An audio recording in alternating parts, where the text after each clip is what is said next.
Sherlock Holmes, the world's greatest detective, ally to Chaldea, and functional addict. But what about the Sherlock Holmes of Fate Grand Order? How well does he compare to his literary counterpart, and what grade would I give his depiction? Let's do this. Sherlock Holmes is a ruler-class servant, which is a rather curious choice for him, though they do give an explanation for this. Normally Sherlock would manifest as a caster-class servant, which does seem more fitting due to his nature as an inquisitive mind. There are certainly plenty of those among caster servants. But in his trial quest story, he mentions to Moriarty of all people that rather than being a mediator of conflict like most rulers, Sherlock is a mediator of truth. As a ruler, he works to maintain human history, whereas if he was a caster he may be compelled to try to solve all mysteries. Some questions perhaps should not be solved, and so Holmes has been put into the ruler class to keep him in check. Moving on to his character design, Sherlock, like Dantes, is a fictional character who has seen a substantial number of adaptations in various media. In fact, by some accounts, Sherlock Holmes is the most portrayed character in the history of film and television. Holmes in Fate Grand Order is pretty similar to past portrayals of the character, with there being all sorts of little references here and there. He doesn't have the trademark hat, but he does have the pipe, the coat, a similar appearance, and the same sort of vibe of past versions of the character. One particular Easter egg can be found in his second and third Ascension forms, where you see him standing in front of his classic residence, 221B Baker Street. While he may be indoors for his first and final Ascension images, chances are he has simply gone inside his classic residence for those Ascensions. But what about some of the less obvious things added to his design? What about all those lenses attached to some kind of metal corset? What is this thing about? Now, my first guess was that Sherlock just has all of these lenses so that he can have lots of magnification on hand in case he wants a closer look at something. In other words, rather than just holding one magnifying glass, he just has a whole bunch of them attached to a fancy device so that he can look at several different items at once. Another idea I have heard is that all of these lenses are in fact a reference to his time as a beekeeper, which Sherlock took up after his retirement. With that said, bees have 5 eyes, but Sherlock has 6 lenses. Maybe he just has to be better. Personally, I prefer my own interpretation that he just wants to scan everything around him, but either explanation works. To sum it up, Sherlock's design clearly takes inspiration from past interpretations of the detective in other media, but also adds some new elements to make sure FGO has its own unique take on the character. Getting into his skill set, Sherlock's first skill is Gift of Insight. This skill is meant to represent Sherlock's ability to observe situations and to find the tiniest clues that most other people might overlook. In-game, this allows him to inflict MP Seal and lower resistance to arts cards for a single opponent, as well as to gain critical stars. I guess in this case, his insight allows him to delay an opponent's strongest attack while preparing for his own impending offensive. Related to that, Sherlock's second skill is Hypothetical Reasoning, which gives him higher star gather rate and debuff immunity.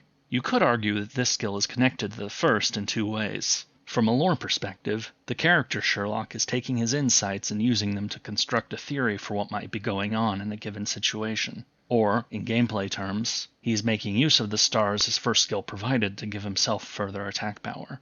And to help with that offensive, his third skill is Baritsu, which gives him some arts card effectiveness and evade for a turn. Now, Sherlock mentions Baritsu a few times during the story, and this skill seems to be him making use of it. But what is it? Well, Baritsu, or rather Bartitsu, is a style of martial arts that appeared in Britain around the turn of the 20th century, the time when the Sherlock Holmes novels were being written. Sir Arthur Conan Doyle would call it Baritsu, and Sherlock would become this martial art's most famous practitioner. When you look at all 3 of Sherlock's skills in sequence, you could say that they follow the course of observe, prepare, act, meaning he observes with Gift of Insight, prepares with Hypothetical Reasoning, and then acts with Baritsu. Just my take on things. Sherlock's noble phantasm is Elementary My Dear, which grants everyone in the party some pretty nice buffs. Ignore invincibility, ignore defense, and increased critical strength, while at the same time lowering the defenses of all enemies. You could say that he is basically doing the ultimate Sherlock scan with this MP, figuring out the weaknesses of their foes, and then helping to direct his allies to make the most of what he has found.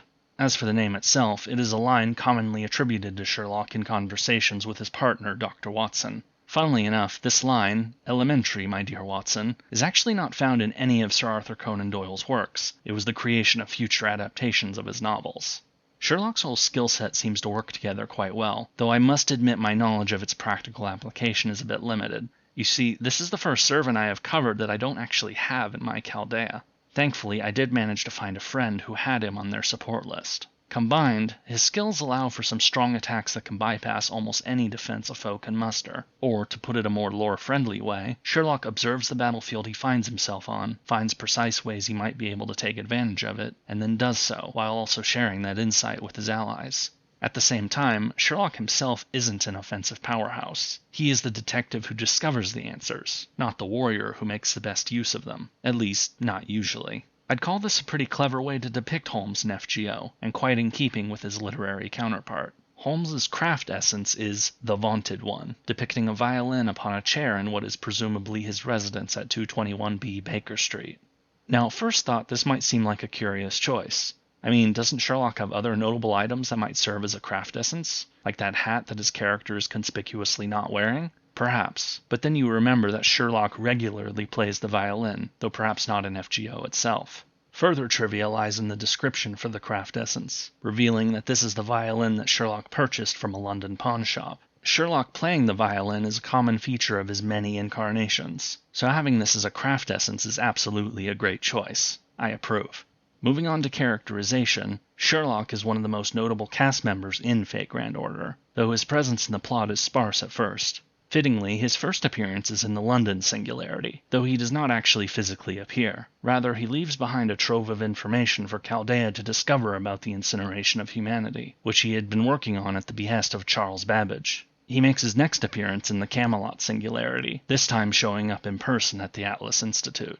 At this meeting, Sherlock makes a number of notable insights, such as the outcome of the 2004 Fuyuki Holy Grail War, Dr. Roman's lack of records prior to that, and the identity of Mash's heroic spirit. He does not join Chaldea at this time since he is still working on the case Babbage gave him, but after the conclusion of the first story arc with the Solomon Singularity, Holmes's presence in the plot grows substantially, starting with Shinjuku when he comes up against his old nemesis, Moriarty. Sherlock and Moriarty, of course, have quite a bit of interaction together, since Sherlock tends to take Moriarty as a serious threat, even in more comedic side events. But considering that Moriarty is one of the few people who is capable of outwitting Sherlock in his propensity for concocting evil schemes, it is little wonder that Holmes takes him so seriously. The story in Shinjuku is their most notable clash to date, being at the center of that storyline. But it is during the second story arc, that in the Lost Belts, that Sherlock really becomes a major part of the cast, becoming part of the group of mission control characters alongside Da Vinci and Gorodolph. Being a master of deduction and coming up with theories, he works together with the others to formulate plans that allow Chaldea to succeed in conquering the various Lost Belts. Holmes is not above entering the fray himself, even if he isn't the most suited for it. This is most notable during the Scandinavian Lost Belt, when he ends up in a fight with Sigurd when the latter attacks the Storm Border, losing an arm for his trouble. Another thing to mention about the situation with Sigurd is that it highlights Sherlock's tendencies to keep his observations and theories to himself unless he feels certain about them, something he very much shares with his book version. Usually this just frustrates other members of Chaldea by keeping them in the dark, but it led to real problems in Scandinavia as Sherlock failed to bring up a theory about Sigurd that he wasn't entirely sure about, a theory that turned out to be true and led to a very dangerous situation that Chaldea was not prepared for. Much like his literary counterpart, Sherlock's insights and reasoning comes with the baggage of him being sometimes frustrating and difficult to deal with. Oh, and also drugs. The original Sherlock from the novels, when bored, would indulge in substances like morphine and cocaine, which were actually legal in Britain in those days. This comes up less often in FGO than Sherlock's troublesome personality, probably for marketing reasons, but it does come up. One example of this happens in the time before Chaldea emerges inside the Russian Lost Belt, bringing up that he has a stash in the Storm Border that could last an entire month. Another time is when Holmes gets very excited upon learning about the medicines that have been developed in the Chinese Lost Belt, and not merely because of how they seem to have cured diseases in the population. A few more small comments here and there make it clear that Sherlock's interest in such medicines remains as true for him as a servant as it was for the Sherlock of the novels. As for Sherlock's interactions with the rest of Chaldea, it varies. Mash, being an avid reader, is a major fan of Holmes, which almost seems embarrassing for him to deal with having someone who thinks so highly of him. Holmes does try to play down the traits Mash admires him for, but the fact remains that even at his worst he is still a valuable ally. Gorodolph recognizes his value, but can't help but be frustrated by Holmes' tendency to keep his thoughts to himself until he thinks it is the right time for a dramatic reveal. The guy always thinking about being in charge doesn't like it when his supposed subordinate keeps things from him. He works best with Da Vinci, who acts as his Watson in coming up with the plans for how Chaldea deals with the Lost Belts, a pair of geniuses that has enabled Chaldea to achieve success even when faced with seemingly hopeless situations. The pair even make something of a joke about this in Lost Belt 6, with Da Vinci using the code name Watson when contacting the Stormboarder, with Holmes replying as 221B Baker Street. With all of that said, questions remain about Sherlock's involvement in the plot. Unlike Da Vinci, who was summoned by Chaldea prior to the start of the game, Sherlock just kind of appears in the story during the first story arc. Since he is a servant, the question remains, who exactly summoned him, and for what purpose?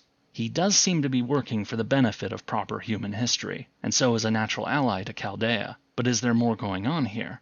Who does Sherlock Holmes truly work for? While events in the JP version of the game have progressed his story further, more time needs to pass before us NA players learn about them. And even with the revelations JP has learned, since the story of Fate Grand Order is ongoing and Sherlock has played such a major role during the Lost Belt arc, there may still be more to learn. Much like with Dantes, time will tell, I suppose. And now for the verdict. What is my overall impression of Sherlock's depiction in Fate Grand Order? Well, it is pretty solid, actually. His design and personality are quite close to what you can find in Sir Arthur Conan Doyle's original Sherlock, as well as bits that have been added since then. His character and personality are full of little references and Easter eggs, indicating that whoever was behind Sherlock's design either is a fan of the character or took great care in researching how to depict them.